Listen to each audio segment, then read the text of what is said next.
Hello and welcome to another episode of the JRE Review. Today I am reviewing podcast 1240, Forrest, Galante.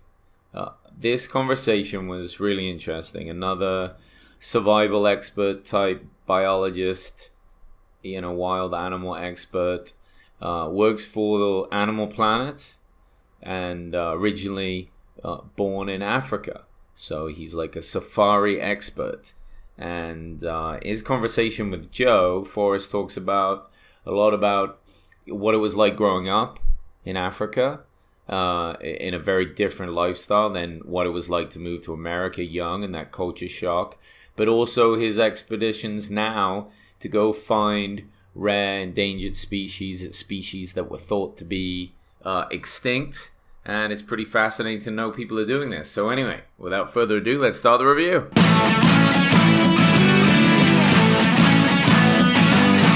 Welcome to the Joeroganexperiencereview, where each week I review every single episode of the Joe Rogan Experience. What more do you want? So, when Forrest was young, and Forrest is a great name to have for anyone ever since Forrest Gump, I think that there should be more Forrests out there. When he was a little kid, he used to go on safaris all the time. So this is kind of what his mother would do, and when she wasn't taking people on safaris, she had a little plane and she would take Forrest out, and they would kind of fly all over Africa, checking out new spots and going to different places. So he had a very wildlife, very different upbringing than most people. And then when he was 14, he moved to America, came over with his mother, and had to deal with that whole culture shock. So you can imagine how difficult and different that was for him. He actually moved to America about the same time I did, and I moved from England, and my transition was very different. Like you think, oh, we're speaking the same language, everything would just be the same, you'll figure it out. But when you're young, you're a little insecure and you just kind of want to fit in and not stand out, and it's a little bit difficult to do when how you understand the world is quite a lot different than the people around you. And so yeah, I could only imagine. One incident that Forrest said he had was he was at school when he got to America first off, and he took out a knife to cut his apple because that's all he knew to do. Everyone in Africa did that where he was from, and the idea that that would be a problem was just impossible to him, and he ended up getting arrested. So that's just one example. Imagine how shocking that would have been at 14. Talks a little bit about what it's like when you're out on safari, what you do when you're around certain animals. He does a lot of walking safaris, so very dangerous. You take an elephant gun or some big caliber gun, keep yourself safe from a lot of the creatures out there. You don't go at night, he said. You stick to the day time, a lot safer that way. And if any animal starts chasing you, you want to zigzag because almost everything runs faster than you. And that was something they went over on the podcast, and it was quite a funny part of the conversation, is seeing how fast all these different types of animals run. I think even the hippo is faster than human beings. You just don't have a chance, and all these big things are out there to knock you over if they feel threatened by you. They're gonna have no problem stomping you to death if you're in their way. Not that elephants go out of their way to hunt humans, that's not happening, but if they feel threatened, they're massive. They're going to have no problem just smushing you. That's just how it goes. So it's dangerous out there. He actually said that the thing that he's scared of the most is mosquitoes. He said that's the worst thing because at the end of the day, malaria is a killer. And Joe referenced the stat that he likes to throw out, which is that malaria has killed more people than anything else at all, or combined, or the wars, or whatever. It's something big. Malaria has killed a ton of people. Joe loves bringing that stat up, and I think it's somewhere in there true. Malaria is a huge problem. If we had it in America, it would be a disaster because mosquitoes are everywhere. You just can't get rid of them. One cool thing that Forrest does now is he likes to go looking for endangered or thought to be extinct species. Now, I didn't know people even did that. I thought once something becomes extinct, just the reason people understand that it is because it straight up has got extinct. But I guess you can never really know. So there are biologists that will go out there looking for them. One thing that he's been looking for is this some kind of Tasmanian dog called thylacine, and it's thought to have been extinct, but people have seen them, as people have taken pictures of them, and so he goes out to see him. Now, he prefers to have some eyewitness reports before he goes looking for something. For example, he thinks there is a giant sloth that exists in Peru in a very remote area. And he was talking about some sort of moose that was thought to be extinct in New Zealand, but now that's been seen. He said the real problem is when it comes to tracking these things down or like proving that they're real, photos and videos are not enough because they could be doctored, they could be changed, photoshopped, whatever. Whereas if you get DNA samples and these things, then that's proof, right? Well, a little tricky, I think, in some ways, to get DNA off a thought to be extinct creature. Like, what do you do to prove it exists? Shoot it and then get it? You might be killing the last one. I think that's kind of a problematic way of going about things. But who knows? Maybe not. Maybe there's other ways that you can get some hair or something like that. Get some feces and then prove that it exists. It's kind of amazing, though, really, that like how elusive these creatures are. And during this conversation, Joe and Forrest talked a lot about this. There was stories they gave about how a mountain lion can be really close to a population of people and never really be seen. And they'd set up some cameras that were like night vision, and people would walk by. And after the people leave, the lion would pop out of the bushes and do some things and then hide again as soon as they were coming. And it was just, the people walking by just had no idea that there was a mountain lion in there. But the mountain lion was very sure where the people were at all time, like very much on top of it, registering threats constantly and never putting its guard down.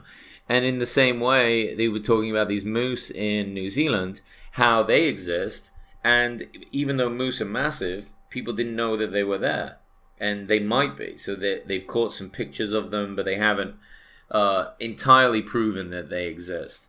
But that's kind of how it goes. Forrest was saying that 2,000 new species are found every year of different creatures. Not often very large creatures, but still, creatures are found, and it's pretty impressive. There was a tribe he talked about called the Kiosan, I think it was called. And they are like a native people, tribal, primitive type people. And back in the day, they would get hunted by men, Western men. So the Kiosan were like a short people, kind of like pygmy style. And these Westerners would just go hunting them. And that's crazy to think that humans would hunt other humans. Now, and not all that long ago. He was saying it was something like the 70s or the 50s in the podcast, but then towards the end of it, Forrest said, I don't think that's right. I think it's longer ago. I'm sure it is. I'm sure it was probably like in the 1800s and things, but it's still, that's not that long ago. That's your great-grandfather or something like that. To think that he'd be out hunting humans is pretty horrific. That's pretty scary. He had a cool story about Easter Island and how it collapsed, just that they ran out of resources. They cut all the trees down because it's only 63 square miles large. So they basically extinguished their own resources and wiped themselves out. And Forrest is also doing some work in the Galapagos Island. Now that's a unique set of islands. They're the islands that Darwin went out to do his evolutionary research on, and they're untouched. And he said something really cool, that he's not allowed to eat seeds for 2 weeks before he goes, because obviously his ship would contain seeds and he could like plant new bushes and whatever out there. There'd be a real problem. And then also he does a quarantine for 48 hours. I don't know if they feed him a special type of diet while he's out there, but that's something that he has to do, which I thought was really cool. Also, up in Canada, they were talking about how there's actually a lot of mammoth tusks. And, if you found one, would you keep it? What is the moral kind of end to that, having a mammoth tusk? Or do you give it to a museum, or do you declare it, or what do you do with that sort of thing? And along those same lines, they talked about shipwrecks and treasure hunters. And there was somebody that found a whole bunch of gold, but he declared it, and the government took it all away. So again, what would you do? Would you keep it? Would you tell anyone? Would you declare it and possibly lose it? It's an interesting question to ask. I mean, it would be brutal in a lot of ways to put a lot of work into finding a bunch of gold treasure in a boat and doing tons of research and getting all the equipment only to have it kind of all taken away from you. That would be really rough. Back to Forrest's knowledge of animals. He talks a little bit about adaptations, how animals have changed, through millennia, through thousands of years to adapt to their environment. And animals do it really well. Like giant bears on Kodiak Island, because they're always hunting, big elk and moose and things. And how do these things evolve like this? It's wild, the kind of adaptations that they get. And is it that animals just get lucky, But it is, in a sense, it's just a mutation. Like something changes just a little bit, and they live longer, eat more, fuck more, have more offspring. It's a statistical advantage. And over time, if it was like a slight color alteration, like the ones that have the more favorable color are statistically more likely to breed better, even if it's only like a 1 or 2% chance. Given enough time, that line of coloration is going to win out on top of any other statistical advantage. And we've just been on this planet so long, evolving billions of years, that it's just enough time to like make these changes, right? Yeah, I mean, it seems logical to me. One of the last things that Forrest talked about was kind of a spiritual event, and definitely check it out on the podcast. I really liked it because him being a scientist, not really a religious man, to have this moment that affected him so profoundly and talk about it is really something worth listening to. So before he went on this kind of expedition in the Amazon, he was with a group of his people, and one of these like shaman guys from the village said, look, I gotta like blow this powder up your nose, and it's gonna kind of cleanse you for the challenges and adventure ahead. So they did everyone, nothing happened, and when they got to Forrest, he had a massive reaction. He was vomiting, eyes went red, lightheaded, fell to the ground, massive pains. And the shaman said, oh, this is good. This is because you had a demon inside you and you needed to get it out. So Forrest couldn't help but like associate the rest of the good luck on that trip as coming from the fact that he got this evil thing out of him. And it was something that was really interesting, because even though he's not a religious man or a superstitious man, that it was kind of like the placebo effect. He believed he'd be safe, and therefore he was safe. And it's just hit him really profoundly. So I found that fascinating that, these ancient cultures exist with their traditions and ways of doing things, and oftentimes we look at it maybe like it's a silly thing, but maybe the effects of it are really powerful. And I don't know, I got a lot out of it. See what you think. Listen to this podcast. If you're one of those nature lovers, outdoor type guys, you're going to love just the idea of him, and start to follow Forrest on Instagram. He's got a fantastic Instagram with a lot of cool stuff. Thanks for tuning in, guys. I really appreciate it. We'll talk soon.